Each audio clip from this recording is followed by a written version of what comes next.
Welcome to Ra Online. This is Dr. Aditi here. I'm a consultant in internal medicine at Mehta Hospitals, Chennai, and today we are going to complete our second installment on an approach to fungal infections. So let's move on. So this was something that we had discussed previously in the first installment on fungal infections.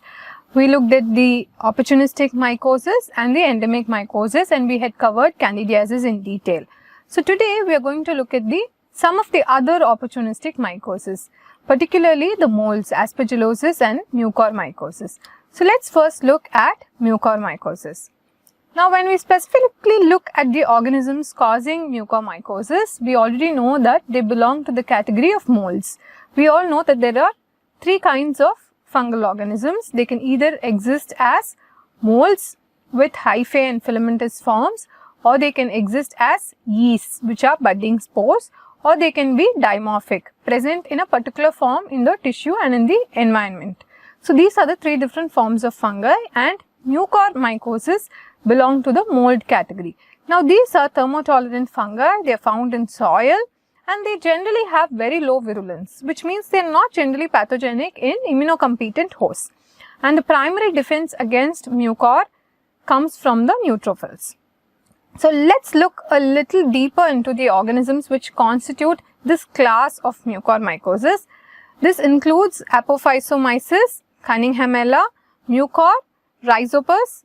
Rhizopus oryzae is the most commonly implicated organism in clinical infections of mucormycosis, and finally we have the Rhizomucor.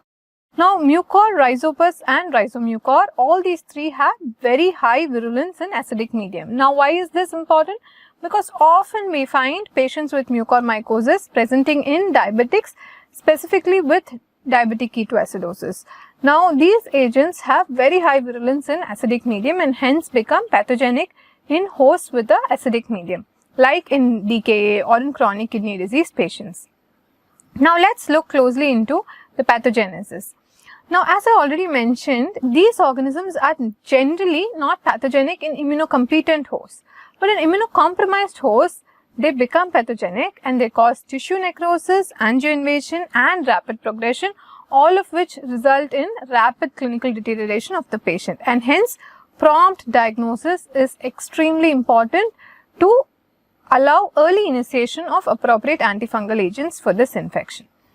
Now, these agents are pathogenic in acidic medium. So, in the acidic medium, they have a better survival. Also, it may be important to remember that in the acidic medium, there is also impaired chemotaxis and phagocytosis, and we already saw that the neutrophils constitute the most important line of defense against mucormycosis. So, acidic medium helps mucormycosis to flourish in both ways. One, it helps directly in survival of the agent, and other, it also reduces the host defense mechanisms. And these organisms are also pathogenic when the host has very high blood glucose levels. Now, this is because when the patient has very high blood glucose levels, that again permits better survival.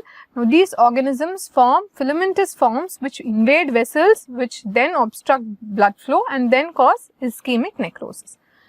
Now, let's look at the specific risk factors in the host which may predispose a patient to mucormycosis. As we already saw, mucormycosis are one of the most common hosts who are predisposed for mucormycosis are the diabetics. Specifically, they present with diabetic ketoacidosis when they have mucor infections in them.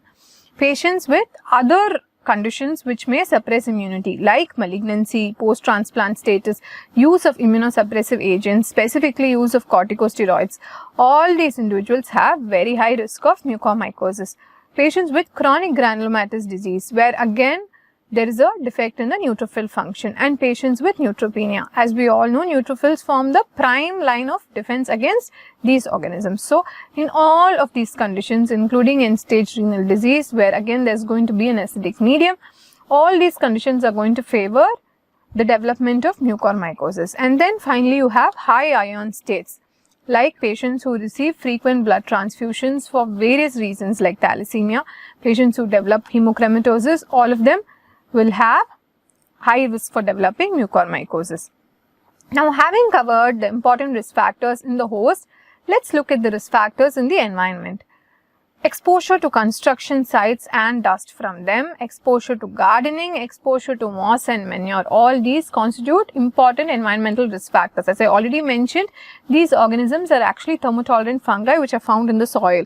So, any exposure to any of these high risk conditions or situations will predispose particularly a more susceptible individual to mucormycosis.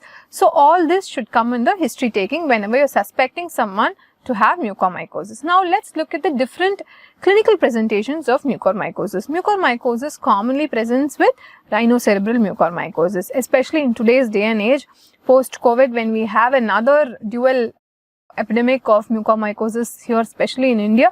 We found that most of them were rhino-orbitocerebral mucormycosis. So, this is a very common presentation of mucormycosis. Then you have pulmonary mucormycosis, gastrointestinal mucormycosis, disseminated disease, and of course cutaneous mucormycosis. All these are the different distinct clinical syndromes with which mucor generally presents. And now let's look at each one of them in detail. When we look at rhinocerebral mucormycosis, it's interesting to find that each of these specific clinical syndromes occur in very specific hosts. So, right from the moment we start delineating the host characteristics, we will have a rough idea of the kind of mucor that we are approaching or dealing in that patient. So, when we look at rhinocerebral mucormycosis, usually the host is either diabetic or has been having long-term use of corticosteroids. The entry of these pores is usually through the paranasal sinuses. Initial symptoms are sinonasal symptoms. They either present with nasal congestion or nasal discharge or headache. Now, what happens then? Because these fungi, as I already mentioned, have a very high predisposition to angioinvasion, they start invading blood vessels, and this results in rapid progression, ischemic necrosis and tissue spread. So, this may result in the patient actually presenting to you with a picture akin to orbital cellulitis. Sometimes patients may present to you with orbital apex syndrome or cavernous sinus thrombosis. Now, this is interesting because most often the differential diagnosis of rhino-orbitocerebral mucormycosis itself is either cavernous sinus thrombosis or an orbital apex syndrome. Now, it's also important to understand that these two can even be complications arising secondary to a primary mucormycosis. It's important to recognize that.